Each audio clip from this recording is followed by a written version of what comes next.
My name is Roy Mitchell, and I teach physical science at Coosa High School. In this video, I'd like to explain what the flipped classroom is and how using the flipped classroom may be a good option for you and your students in this COVID uncertain school year coming up. And at the end of the video, I'll add a few pointers that I've picked up over my years using the flipped classroom. Now, I've used the flipped classroom for 5 or 6 years now, mostly in middle and high school science class. I've attended a couple of national conventions, and I'm part of a continent-wide flipped classroom Twitter community that chats some on Monday night. So let's see what the flipped classroom is. Let's compare it to the traditional classroom. In the traditional classroom, information is relayed during the class. And then students practice and apply it, and if there's homework, they practice or apply the content that was learned in class.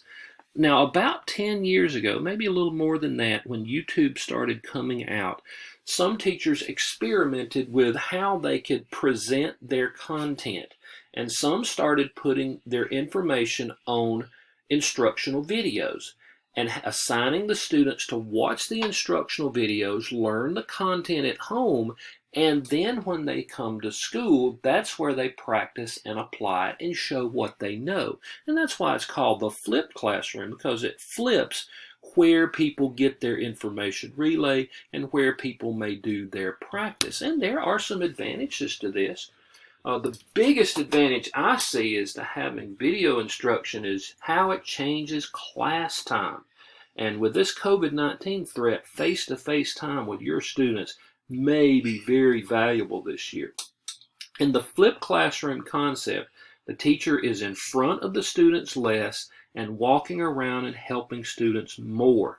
The teacher has more time to spend with the students that don't understand, and the students who get it can advance to higher order tasks quicker.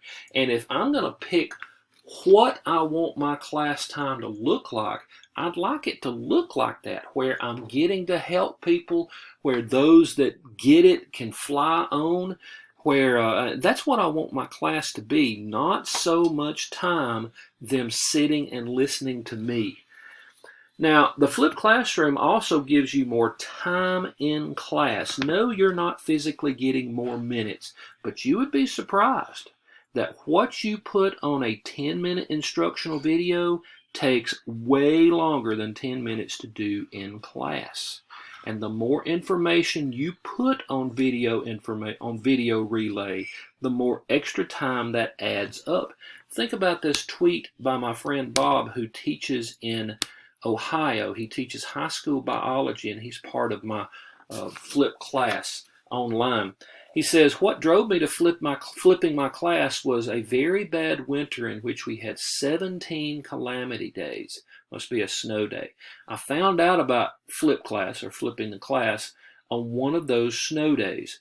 By moving lectures to videos, I gained 50 instructional days. Now, I never gained 50 days, but I also found that you get more time in class. You get your content relayed. You get it relayed faster than you would have if you spend a lot of time in class relaying that information. And you know, that may be very valuable this year. I've also found that having instructional videos provide better consistency of instruction. That student that checked in late, or who was absent, or was in the bathroom at the time that I instructed, didn't lose really much of anything like they would have in a traditional setting. Students that don't get it or were not there for what you said in class, go to the video and rewind and hear the explanation again. Students who want to study for an upcoming test often watch the videos again.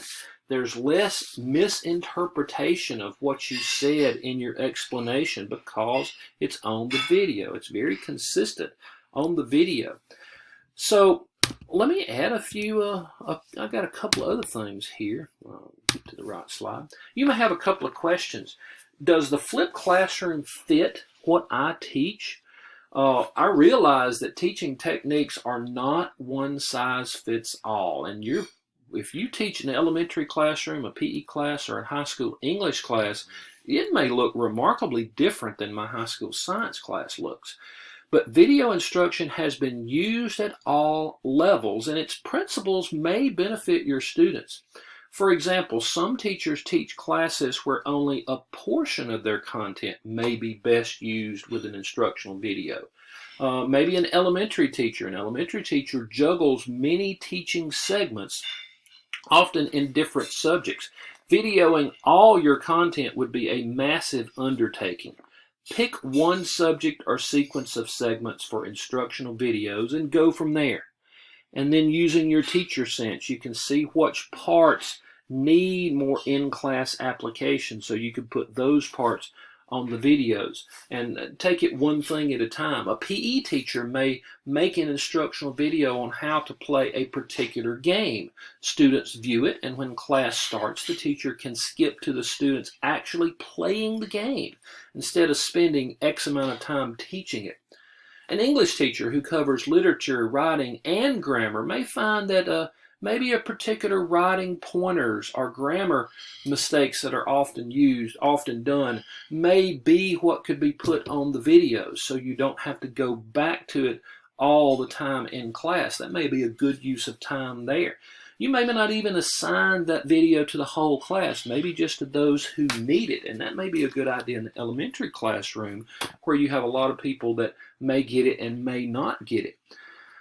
It may seem like flipping your class is a lot of work, and it's true that you have front-end work with the video making, but your goal should not be to have a year's worth of video completed by the end of the summer.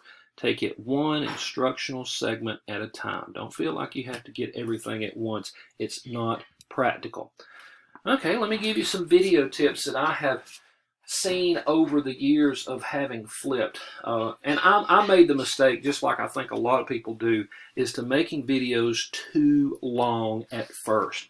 The attention spans of students are pretty short, and we all know that. So to make a 15-minute video is just asking for you to lose people. Use the 1 minute per grade level rule. If you're making a video for 5th graders, try to shoot for 5 minutes.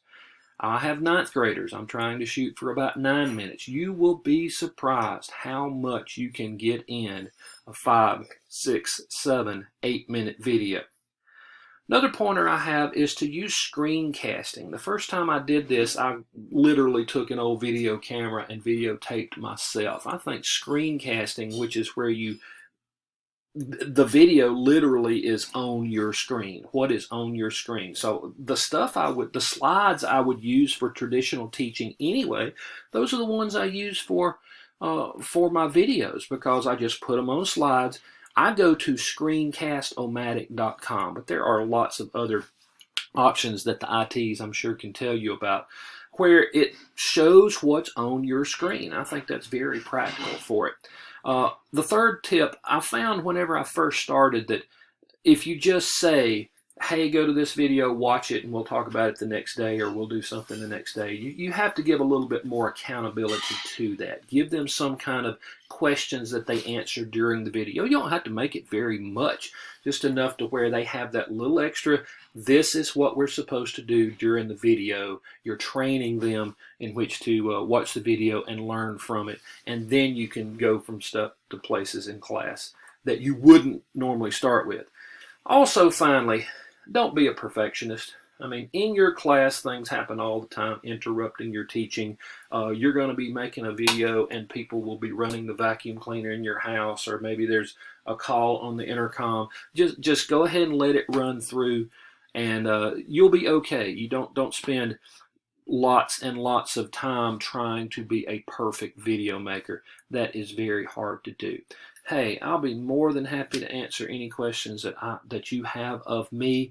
My email is rmitchell@floydboe.net, and I hope you've learned a little bit from this video.